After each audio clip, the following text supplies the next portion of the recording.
Bimeze bite nshuti zanjye rero, reka dukomereze rero ku mukobwa wa kabiri cyangwa se ikintu cya kabiri uzabona ku mukobwa urimo urakunda, urimo urarambagiza muri iyo minsi, ukazirinda yuko wazamugira umugore cyangwa se ukazirinda yuko mwakomezana umubano wanyu kugeza igihe birangiye mubanye nk'umugore n'umugabo mugakorana famiye. Ikintu rero cya kabiri, umukobwa uba ugushakaho ibintu gusa.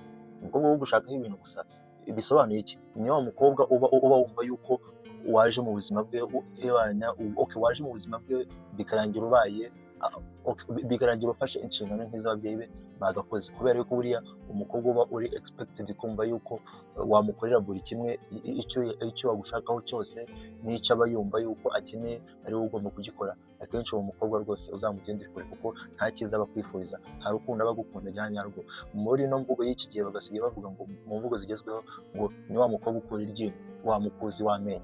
Uwo mukobwa rero niba umaze kumenya yuko ari umukuzi w'amenyo, ari wa mukobwa uba wumva yuko agukeneye buri kimwe cyose yumva ashaka, nk'aho wagira ngo uri nk'umusiponse cyangwa se wa muntu wakira inshingano z'ababyeyi, uwo mukobwa rwose uzamugendere kure, uzirinde yuko umwana akomezanya umubano kuko we hatagetse nuko aba yumva yuko anything akeneye ari wowe ugomba kukimuhereza. Uwo mukobwa rero aba akeneye gusa, aba agukeneyeho, uwo mukobwa aba agukurikiyeho ibyo akubonaho, ibyo umuhereza, ibyo agusaba ukabimuha, nibyo aba agukurikiyeho, nibyo aba agukundira, ntabwo aba agukunda urukundo rwa nyarwo. Uramenye rero wa musore we, umukobwa uzabona witwara gutya uba umeze nk'umukuzi mu buzima bwawe, agukura gusa, aba agukeneyeho serivisi gusa, amafaranga, impano za hato na gato, ni iki ngiki nkeneye iki, narwaye nshaka ibintu nk'ibyo. We tageti we akaba yumva yuko igihe cyose aba ari wa muntu ugushakaho ibintu, amafaranga, serivisi. Uwo mukobwa ntabwo aba agukunda, aba yaragukurikiyeho ayo mafaranga, ubwo butunzi bwawe, ntabwo aba yarazanywe n'urukundo, ahubwo aba yarazanywe n'ibyo bintu gusa umuhereza cyangwa se umugenera buri munsi. Akenshi uwo mukobwa aba yibonera gusa ibyo umuha, abaha agaciro gusa ibyo umuha, ntabwo abaha agaciro amarangamutima yawe. Ntiyita no kumenya karagita zawe nk'umuntu bagiye kuzabana.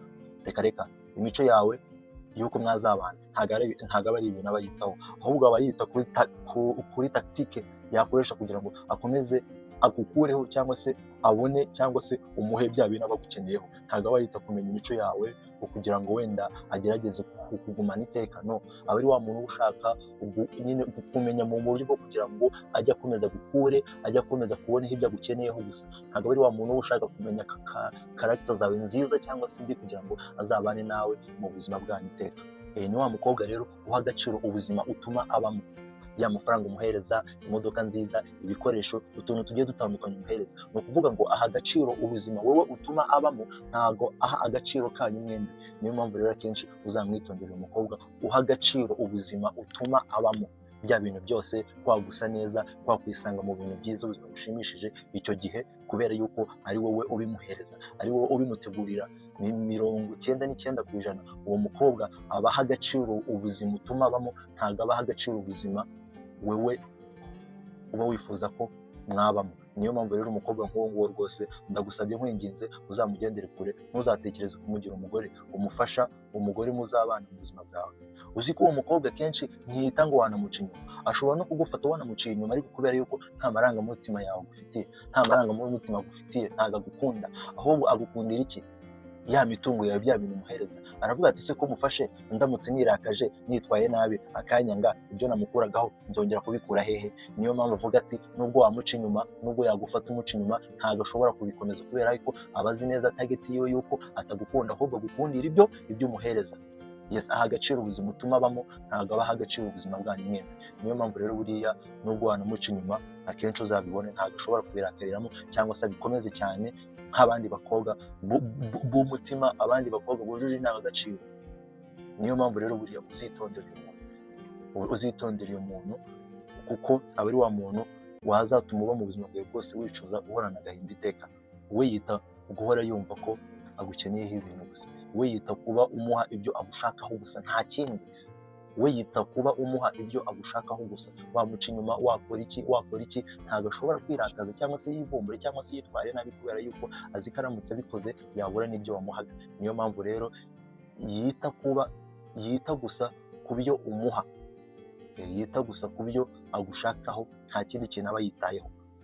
Igisekeje rero kuri uyu mukobwa umeze gutya, akenshi aramutse abonye undi muntu ukurusha ubukungu, ukurusha kumuha serivisi, ukurusha kumuha ibyo akeneye, for example abidaburinze kabiri cyangwa se gatatu, automatically direct ahita akakureka kuko aba yumva yuko yazamutse mu ntera, abonye undi urenze. N'uwo nawe buriya aba yibwiye ko abonye undi muntu, ariko nawe aramutse abonye undi umurenze ni ubwo ngubwo. Iyi ngeso rero y'aba bakobwa iba ari ingeso mbi cyane. Umukobwa uzabonaho iyi ngeso uzamwirinde kuko nta rukundo aba agufitiye, ahubwo ni gahunda ziwe aba arimo zo kugira ngo agukureho ibyo ashaka, nta kindi. Binarangira munanabanye rwose ariko akaba azi neza yuko agukeneyeho ibi bintu runaka. Ibi bintu kuko iyo biramutse bibuze ni kwa kundi mushobora kwisanga mwatandukanye, urugo rurasenyutse. Nizo za ngo z'iki gihe mushakana imyaka 2, 3, 4, 5 muhise kumukora divorce kubera ko atangiye kubona intege nkeya zawe, atangiye kubona ibyo yagushakagaho iyo yamaze kubibona. Niyo mpamvu rero tujye twitondera aka kantu. Iyi character nuyibona ku mukobwa uzamwitondera inshuti yanjye, uzamwitondere kubera ko ntabwo ari ibintu biba ari ibintu byoroshye cyane kubibona, ariko iyo uramutse ubibonye ukabivumbura uzagerageza uyu mukobwa umwirinde, kubera yuko igihe n'igi nimuramuka mubanye ntibizagutungura mutangiye gushwana mupfa ibintu by'amafuti, divorce birabaye n'ibintu byamaze kwaduka muri ino minsi. Ubukwe bwamaze kuba ari nka business, gushinga urugo byabaye business kubera iyi ngeso. Ugiye kurungura umukobwa utazi neza, utigeze umenya iyi ngeso niba kuko ayifite. Igihe rero uzaramuka umenye ko ayifite, uzamwitondera rwose aho kugira ngo ntuzubakire urugo ku mucanga, uzemere utinde ushaka umuntu wumva ko ukunze, wujuje indangagaciro zo kuba umwari w'u Rwanda, aba ariwe uzabikora.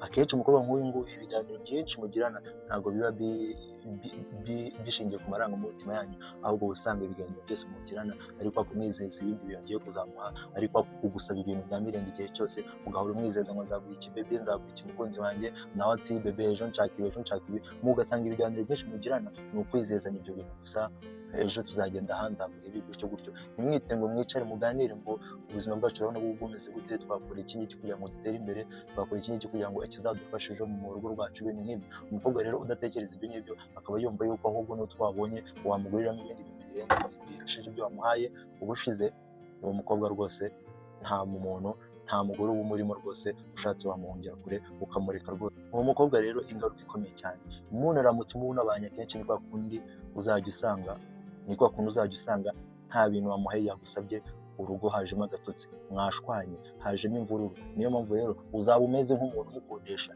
Akenshi n'ujya gukodesha inzu, nyiri ibyondo cyangwa se nyiri inzu azagusaba amafaranga y'ubukode. Igihe waramutse uyabuze ntabwo azagushyiriramo imiyaga kuko ibintu byose ni business, inzu ze ziba zaramuhenze. Rero nutangira kumubwira ngo nzayaguha ejo, ni kwa kuntu ushobora gusanga aguhaye prive cyangwa se akagusohora mu nzu ye. Niyo mpamvu igihe cyose uzaba uzi ko ukodesha, igihe cyose uzaba wishyura ikintu kugira ngo ukibone, igihe uzabura iyo nyishyu y'ubukode, icyo kintu ikizisubiza nyiracyo cyangwa se ikizajya ahandi hantu habonetse iyo nyishyu. Niyo mpamvu buriya uzitonda. Umukobwa wese wishima ari uko umuhaye amafaranga, wishima ari uko umuhaye ibintu agukeneyeho gusa, akenshi nubibura ntabwo azishima, akenshi nubibura azigendera. Niyo mpamvu buriya uzirinde kubana n'umukobwa umeze nk'aho umukodesha, kuko biba ari umusaraba ukomeye cyane. Igihe uzabura ubukode azigendera, azajya ahantu, azajya kuba agufite. Niyo mpamvu rwose ugomba kwitondera uyu mukobwa kuko nta hazaza haba harimo, nta future yanyu yaba ihari. Niyo mpamvu rero rwose uzihangane, wumva ubutumwa bwanjye, iyi nama yanjye, uzirinde gushaka uwo mukobwa, muzirinde gukomezanya kuko nta kintu wakora kugira ngo umuhindure. Nta nyishyu, nta byo agushakaho abona, nta mafaranga abona, already nta rukundo ruzaba ruhari, bizaba ari imvururu, nta mutuzo uzaba wari muri urwo rugo. Niyo mpamvu buriya urukundo rushingiye ku mafaranga, rushingiye ku bintu runaka, ntacyo ruba ruvuze. Niyo mpamvu rero nshuti yanjye ugomba kwitondera umukobwa. Mu gihe rero ucyumva ibiganiro byacu bikagufasha, ujye wibuka kandi subscribe na like, biba ari byiza cyane kubera ko iyi channel ni iyanyu. Ibyo dushyiraho byose tuba tugira ngo wenda twungurane ibitekerezo, dusangizanye ubumenyi ku bintu bigiye bitandukanye kuri iyi si. Subscribe, like na comment biba ari ingenzi cyane. Dukomeza rero, iki kintu cya kabiri nababwiye rwose ni ikintu cy'ingenzi, uzacyiteho ku mukobwa wese ukunda urimo urarambageza muri iyo minsi, kugira ngo utazisanga mu kibazo gikomeye cyane utazibasha kwikuramo. Murakoze cyane rero gukomeza kudusapotinga, kubana natwe kuri iyi channel yacu ya LoveTime/P. Wenda nibishoboka mu minsi iri imbere cyangwa se mu masaha ari imbere, dushobora kubaha indi part 3 ku kindi kintu cya gatatu. Nuramuka ukibonye ku mukobwa rwose uzamwirinde. Murakoze, ciao ciao.